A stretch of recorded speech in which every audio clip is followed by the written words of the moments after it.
Adjoint of a matrix. यहाँ पर लिखा गया है अवयव का सहखंडज। देखिए बाबू, किसी भी अवयव का सहखंडज कैसे निकलता है। अवयव का सहखंडज निकालने के लिए रूल ये कहता है कि सभी एलिमेंटों का पहले आप कोफैक्टर निकाल लो। तो पहले जब इसका कोफैक्टर निकालिएगा तो देखिए क्या हो जाएगा।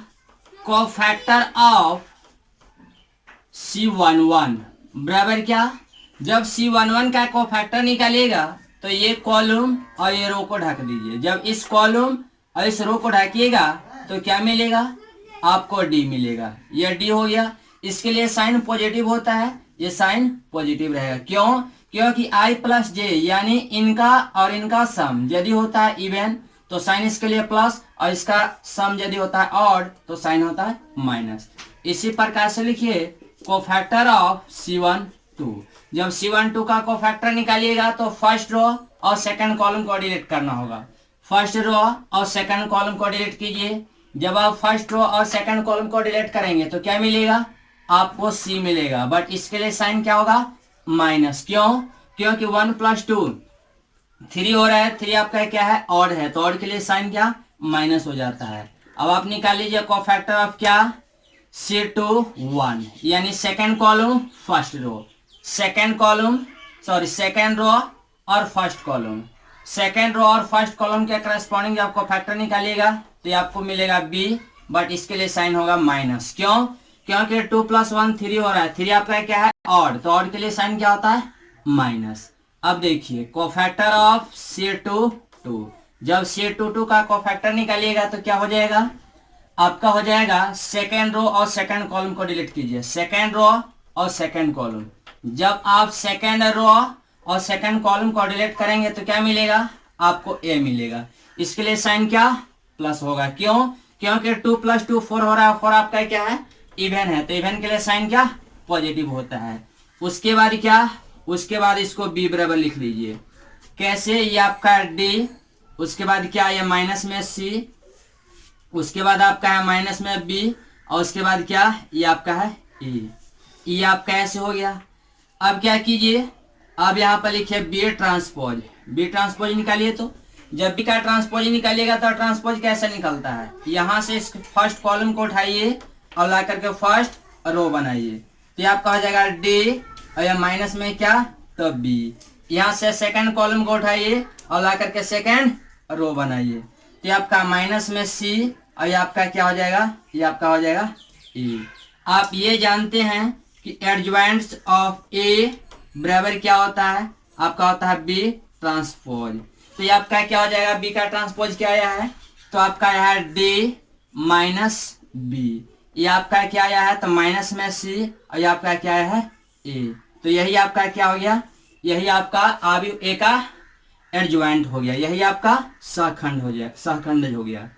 अब देखिए एग्जांपल के तौर पर मान लीजिए कि A बराबर आपको दिया गया 3 4 5 6, ये आपको ऐसे दिया गया और बताना है क्या, एडजॉइंट ऑफ A बराबर व्हाट, इसका एडजॉइंट बताना है। जब इसका एडजॉइंट बताना है तो इसका एडजॉइंट क्या हो जाएगा, तो एडजॉइंट्स ऑफ A बराबर, इसको देखिए ट्रिक के द्वारा बता दे रहे हैं। इसको जब सॉल्व करना है तो इसका सिंपल रूल क्या कहता है, सिंपल रूल ये कहता है कि आप इस फर्स्ट यानी प्राइमरी डायगोनल को क्या कीजिए, आपस में इंटरचेंज कर लीजिए। जब आप प्राइमरी डायगोनल को आपस में इंटरचेंज कीजिएगा तो क्या होगा, 6 आपका यहाँ पर हो जाएगा और 3 आपका यहाँ पर हो जाएगा, ये आपका ऐसे। और सेकेंडरी डायगोनल में क्या करना है, इसको बोला जाता है प्राइमरी डायगोनल या प्रिंसिपल डायगोनल, इसको बोला जाता है सेकेंडरी डायगोनल। और आप इस सेकेंडरी डायगोनल में सिर्फ माइनस से मल्टीप्लाई कर लीजिए, तो माइनस से मल्टीप्लाई कीजिएगा तो माइनस में 4 और क्या हो जाएगा, माइनस में 5, यही क्या हो जाएगा, यही आपका आंसर हो जाएगा। ये आपका एक लाइन में हो जाएगा। जैसे मान लीजिए कि एक और क्वेश्चन दिया गया है, A बराबर आपको दिया गया है क्या, 3210, ये आपको ऐसे दिया गया है और बताना यह है कि एडजॉइंट्स ऑफ A बराबर व्हाट। जब A का एडजॉइंट बताना है तो ट्रिक के द्वारा इसको एक लाइन में क्या बताएंगे आप, तो एडजॉइंट्स ऑफ A बराबर, सबसे पहले आप प्रिंसिपल डायगोनल को क्या कीजिए, आपस में इंटरचेंज कीजिए। जब इसको आपस में इंटरचेंज कीजिएगा तो क्या होगा, 0 आपका यहाँ आ जाएगा और 3 यहाँ आ जाएगा। उसके बाद क्या, जो ये सेकेंडरी डायगोनल रहा इसका साइन चेंज कर लीजिए। तो ये क्या है, इसमें माइनस से मल्टीप्लाई कीजिएगा -2, इसमें माइनस से मल्टीप्लाई कीजिएगा -1 होगा। यही आपका क्या हो जाएगा आंसर। एक और क्वेश्चन आप देख सकते हैं। मान लीजिए कि आपको दिया गया है क्या, आपको दिया गया है 3 6 4 1, ये आपको ऐसे दिया गया है और इसको क्या करना है, सॉल्व कर लेना है। यानी बताना यह है कि इसका एडजॉइंट क्या होगा, एडजॉइंट्स ऑफ ए बराबर व्हाट। तो यहां से आप लिख सकते हैं कि एडजॉइंट्स ऑफ ए बराबर ट्रिक के द्वारा क्या हो जाएगा, तो प्राइमरी डायगोनल को आपस में इंटरचेंज कर लेना है। तो जब इसको आपस में इंटरचेंज कीजिएगा तो ये आपका 1 और ये आपका 3 हो जाएगा। सेकेंडरी डायगोनल में क्या करना है, सिर्फ माइनस से मल्टीप्लाई करना है। तो माइनस से मल्टीप्लाई कीजिएगा तो माइनस में 6 और माइनस में 4, यही आपका क्या हो जाएगा, यही आपका आंसर हो जाएगा। ठीक है, इसको लिख लिया जाए। जैसे मान लीजिए कि एक क्वेश्चन आपको ये दिया गया है, थर्ड ऑर्डर का है और इसका एडजॉइंट बताना है। तो आप क्या करेंगे, सबसे पहले आप क्या, सभी एलिमेंटों का कोफैक्टर निकाल लीजिए। तो यहां पे लिखिए कि कोफैक्टर ऑफ C11 बराबर क्या होगा, तो फर्स्ट रो और फर्स्ट कॉलम को डिलीट कीजिए। फर्स्ट रो और फर्स्ट कॉलम, जब आप फर्स्ट रो और फर्स्ट कॉलम को डिलीट करेंगे तो क्या मिलेगा, ये आपको मिलेगा 6 7 0 1। अब इसके लिए साइन क्या होगा, साइन प्लस होगा। क्यों, क्योंकि 1 और +1 का सम क्या होगा 2 आपका इवन है तो इवन के लिए प्लस। अब इसका डिटर्मिनेंट वैल्यू निकाल लीजिए। तो 6 गुना 1 आपका 6 माइनस 0 गुना 7 0, दैट इज 6। अब देखिए कोफैक्टर ऑफ क्या, C1 2 निकालिए, फर्स्ट रो और सेकंड कॉलम का करस्पॉन्डिंग। तो फर्स्ट रो और सेकंड कॉलम, अब फर्स्ट रो को डिलीट कीजिए और सेकंड कॉलम को डिलीट कीजिए तो क्या होगा, ये आपको बच जाएगा 5 8 और ये आपका 7 और ये आपका 1 हो जाएगा। ठीक है बाबू। अब देखिए इसके लिए साइन क्या, इसके लिए साइन नेगेटिव होगा। क्यों, क्योंकि ये आपका 1 और +2 3 हो रहा है। 3 आपका क्या है ऑड, तो ऑड के लिए साइन क्या होता है, साइन माइनस होता है, तो ये आपका माइनस हो जाएगा। अब आप देखिए इसका डिटरमिनेंट वैल्यू निकाल लीजिए। तो 5 गुना 1 ये आपका 5 माइनस 7 गुना 8 ये आपका हो जाएगा 56। इसको सिंपल कर लीजिए तो ये आपका क्या हो जाएगा 51 हो जाएगा। अब देखिए कोफैक्टर ऑफ C1 3, जब C1 3 का कोफैक्टर निकालिएगा तो क्या होगा, फर्स्ट रो और थर्ड कॉलम, फर्स्ट रो और थर्ड कॉलम को डिलीट कीजिए। फर्स्ट रो और थर्ड कॉलम, जब आप फर्स्ट रो और थर्ड कॉलम को डिलीट करेंगे तो क्या मिलेगा, आपको मिलेगा 5 8 6 0, ये आपको ऐसे मिलेगा। अब इसके लिए साइन क्या, प्लस या माइनस, तो इसके लिए साइन होगा प्लस। क्यों, क्योंकि 1 + 3 4 हो रहा है। 4 क्या है, इवन है या ऑड है, तो इवन है, तो इवन के लिए साइन क्या प्लस रहता है। तो ये आपका जस का तस रहेगा। 5 गुना 0 ये आपका 0 माइनस 8 गुना 6 तो ये आपका 48 हो जाएगा, यानी माइनस में 48। अब इसी प्रकार से कोफैक्टर ऑफ क्या, C21 का कोफैक्टर निकालिएगा। तो सेकेंड रो और फर्स्ट कॉलम को डिलीट कीजिए, सेकेंड रो और फर्स्ट कॉलम को। जब आप ये सेकेंड रो और ये फर्स्ट कॉलम को डिलीट करेंगे तो क्या दिख रहा है बाबू, तो 3 4 0 1, तो ये आपका हो जाएगा 3 4 0 1। अब इसका डिटरमिनेंट वैल्यू निकाल लीजिए। अच्छा इसके लिए साइन, इसके लिए साइन क्या हो जाएगा, 2 और +1 3 है, 3 के लिए क्या साइन हो जाएगा निगेटिव। क्यों, क्योंकि ऑड है।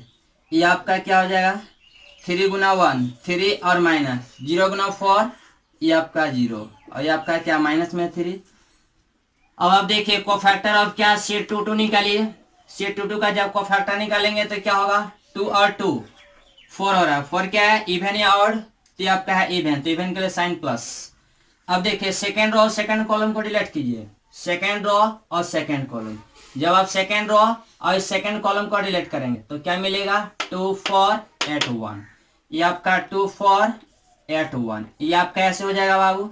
अब इसका डिटरमिनेंट वैल्यू निकाल लीजिए। तो ये आपका 2 × 1 2 और माइनस 8 का क्या, ये आपका 32, तो ये आपका क्या हो जाएगा माइनस में 30 हो जाएगा। उसके बाद कोफैक्टर ऑफ C23, जब C23 का कोफैक्टर निकालेगा तो क्या होगा, सेकेंड रो थर्ड कॉलम को डिलीट कीजिए, सेकेंड रो और थर्ड कॉलम। जब आप सेकेंड रो और या थर्ड कॉलम को डिलीट करेंगे तो क्या मिलेगा 2 3 और यहाँ क्या मिलेगा 8 0, ये आपका 2 3 और ये आपका क्या 8 0, इसके लिए साइन क्या निगेटिव। तो ये आपका क्या हो जाएगा, ये आपका 2 गुना 0 0 माइनस 8 गुना 3 क्या, तो ये आपका हो जाएगा 24, यानी माइनस गुना माइनस क्या, तो ये प्लस हो जाएगा। उसके बाद आप कोफैक्टर किसका निकाल लीजिए, तो कोफैक्टर ऑफ C31 का कोफैक्टर निकालिएगा, क्या होगा, थर्ड रो फर्स्ट कॉलम, और ये फर्स्ट कॉलम को रिलेट कीजिए, तो 3 4 6 7, ये आपका हो जाएगा 3 4 6 7। चलिए देखिए, कोफैक्टर ऑफ C31, जब C31 का कोफैक्टर निकालिएगा तो क्या होगा, थर्ड रो और फर्स्ट कॉलम को डिलीट करना होगा। थर्ड रो और फर्स्ट कॉलम, ये आपका थर्ड रो रहा, ये आपका फर्स्ट कॉलम रहा, इसको और इसको डिलीट कीजिए तो 3 4 6 7 हो गया। अब देखिए 3 + 1 4 होता है, 4 आपका क्या है, इवन नंबर है, यानी सम संख्या है, तो सम संख्या के लिए साइन क्या प्लस होगा, तो ये आपका प्लस हो गया। अब इसका डिटरमिनेंट वैल्यू निकाल लीजिए, तो 3 गुना 7 ये आपका हो जाएगा क्या 21, और क्या 6 गुना 4 कीजिएगा, क्या होगा, ये आपका हो जाएगा 24। अब देखिए इसको घटा लीजिए, ये आपको मिल जाएगा। उसके बाद क्या, कोफैक्टर ऑफ 3 2, जब 3 और 2 का कोफैक्टर निकलेगा क्या होगा, तो थर्ड रो और सेकेंड कॉलम को डिलीट कीजिए, थर्ड रो और सेकेंड कॉलम। जब आप थर्ड रो और सेकेंड कॉलम को डिलीट करेंगे तो क्या मिलेगा बाबू, आपको मिलेगा 2 5 4 7, ये आपका हो गया 2 5 4 7।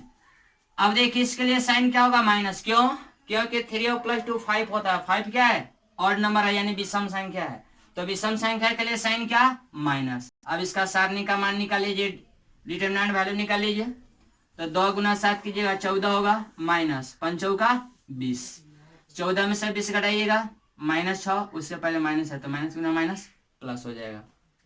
अब देखिए कोफैक्टर ऑफ C33, जब C33 का कोफैक्टर निकालिएगा तो आपका क्या, थर्ड रो और थर्ड कॉलम को डिलीट करना होगा, थर्ड रो थर्ड कॉलम, इसको डिलीट कीजिए, इसको जब डिलीट कीजिएगा तो क्या मिलेगा 2 3 5 6, ये आपका 2 3 5 6 हो जाएगा। अब देखिए इसके लिए साइन प्लस होगा, क्यों, क्योंकि 3 + 3 6 आपका क्या है इवन नंबर है, सम संख्या है, तो सम संख्या के लिए साइन क्या प्लस होगा। अब देखिए 6 दूना का 12 और 5 दिया 15, 12 में से 15 कटा लीजिए, -3 मिल जाएगा। अब आप देखिए बाबू, इसके बाद क्या करना है, इन सभी कोफैक्टर को सजा करके लिख देना है, तो b बराबर लिख लीजिए, ये आपका है क्या 6, उसके बाद क्या 51, उसके बाद क्या -48, 6 51 -48, 6 51 -48, उसके बाद क्या -3 है, -3 -30 24, ये आपका 24, उसके बाद क्या -3, ये आपका हो गया -3, उसके बाद 6 -3 ये b बराबर मिल गया। अब इसका क्या निकाल लीजिए, इसका ट्रांसपोज निकाल लीजिए, जब b का ट्रांसपोज निकालिएगा तो क्या होगा, ये आपको मिलेगा। चूंकि यहां से प्रथम स्तंभ को उठाइए और ला करके प्रथम पंक्ति बनाइए, यहां से सेकंड स्तंभ को उठाइए यानी सेकंड कॉलम को उठाइए और ला करके सेकंड रो बनाइए, यहां से थर्ड स्तंभ उठाइए और थर्ड पंक्ति बनाइए यानी थर्ड रो बनाइए, तो ये आप कैसे हो जाएगा। आप जानते हैं एडजॉइंट्स ऑफ ए बराबर क्या, बी ट्रांसपोज होता है, तो यही आपका क्या, तो यही आपका आंसर होगा। अधिक जानकारी जो है आपको नेक्स्ट क्लास में दिया जाएगा। यस देखिए प्रॉपर्टीज ऑफ एडजॉइंट, एडजॉइंट का कुछ प्रॉपर्टीज है, जैसा कि पहला प्रॉपर्टीज क्या है, तो a इंटू एडजॉइंट्स ऑफ ए बराबर क्या, तो एडजॉइंट्स ऑफ ए इंटू ए होता है, और बराबर क्या, तो डिटरमिनेंट्स ऑफ ए इंटू आई आपका क्या है, तो आई आपका आइडेंटिटी मैट्रिक्स है। उसके बाद यहाँ पर लिखा गया है कि a into adjoints of A का होल डिटरमिनेंट बराबर क्या होता है, तो determinant of a to the power n, n क्या है, तो n आपका इस मैट्रिक्स का क्या है ऑर्डर है। उसके बाद थर्ड प्रॉपर्टी क्या है, तो आपका लिखा गया है कि if determinants of a not equal to 0 then, अगर यदि डिटरमिनेंट्स ऑफ a का मान 0 के बराबर नहीं है तब क्या, तो एडजॉइंट्स ऑफ a का होल डिटरमिनेंट बराबर क्या, तो determinant of a to the power n-1 होगा। उसके बाद नेक्स्ट प्रॉपर्टी क्या है, नेक्स्ट प्रॉपर्टी ये है कि एडजॉइंट्स ऑफ a का होल डिटरमिनेंट बराबर क्या, तो determinants of a to the power n-1, जहां पर n क्या है तो n आपका ऑर्डर है। उसके बाद लिखा गया है क्या, 5 प्रॉपर्टीज क्या है, 5 नंबर प्रॉपर्टीज आपका है कि adjoints n2 adjoints of a बराबर determinants of a to the power n-2 into क्या a, जहां पर n क्या है तो n आपका ऑर्डर है। उसके बाद प्रॉपर्टीज नंबर 6 नंबर प्रॉपर्टीज क्या है आपका, लिखा गया है कि एडजॉइंट्स ऑफ a का होल ट्रांसपोज बराबर क्या है, तो एडजॉइंट्स ऑफ a का ट्रांसपोज होगा। उसके बाद प्रॉपर्टी नंबर 7 क्या है, तो प्रॉपर्टी नंबर 7 में आपको दिया गया है कि adjoints of a into b बराबर adjoints of b into adjoints of a होता है। उसके बाद क्या, property number 8 adjoints of a का होल ट्रांसपोज बराबर एडजॉइंट्स ऑफ a का होल ट्रांसपोज होगा। उसके बाद प्रॉपर्टी नंबर 9 क्या है, तो if a is a singular matrix, अगर यदि a आपका कोई सिंगुलर मैट्रिक्स है तब एडजॉइंट्स ऑफ a का होल डिटर्मिनेंट जो है वो 0 के बराबर होगा। उसके बाद यहाँ पर लिखा गया है इनवर्स ऑफ अ मैट्रिक्स, जैसा कि इनवर्स आप इससे पहले भी पढ़ चुके थे, और यहाँ पर इनवर्स हम लोग एडजॉइंट के माध्यम से जानेंगे। जब एडजॉइंट के माध्यम से जानेंगे तो आप जानते हैं कि a इनवर्स बराबर क्या होता है, तो एडजॉइंट्स ऑफ a बटा डिटर्मिनेंट्स ऑफ a होगा। यानी सबसे पहले आप एडजॉइंट निकाल लेंगे और उस एडजॉइंट में आप a के डिटर्मिनेंट से डिवाइड कर देंगे तो आपको a इनवर्स मिल जाएगा। उसके बाद यहाँ पर लिखा गया है क्या, properties of determinant, properties of inverse, यानी इनवर्स ऑफ अ मैट्रिक्स का क्या कुछ प्रॉपर्टीज है। पहला प्रॉपर्टीज क्या है, तो पहला प्रॉपर्टीज लिखा गया है कि a इनवर्स का होल इनवर्स बराबर क्या होता है, तो a इनवर्स का होल इनवर्स बराबर a होता है। सेकेंड आपका प्रॉपर्टीज है कि ए बी का होल इनवर्स बराबर बी का इनवर्स इनटू ए का इनवर्स हो जाएगा। उसके बाद प्रॉपर्टी नंबर 3 में क्या है, तो ए ट्रांसपोज का होल इनवर्स बराबर ए इनवर्स का होल ट्रांसपोज होगा। उसके बाद प्रॉपर्टी नंबर 4 क्या है, तो ए इनवर्स का होल डिटर्मिनेंट्स बराबर आप लिख सकते हैं क्या, 1 अपॉन डिटर्मिनेंट्स ऑफ ए और बराबर क्या, तो डिटर्मिनेंट्स ऑफ ए का होल इनवर्स। नेक्स्ट में क्या है, तो नेक्स्ट में लिखा गया है कि इफ ए इज अ सिमेट्रिक्स, अगर यदि ए आपका कोई सिमेट्रिक्स मैट्रिक्स है तो ए इनवर्स भी सिमेट्रिक्स होगा। उसके बाद नेक्स्ट क्या है, ए इज अ स्केलर मैट्रिक्स, अगर यदि ए आपका कोई स्केलर मैट्रिक्स है तो ए इनवर्स भी क्या होगा, स्केलर मैट्रिक्स होगा। ठीक है, अधिक जानकारी जो है नेक्स्ट एक्सरसाइज में दिया जाएगा।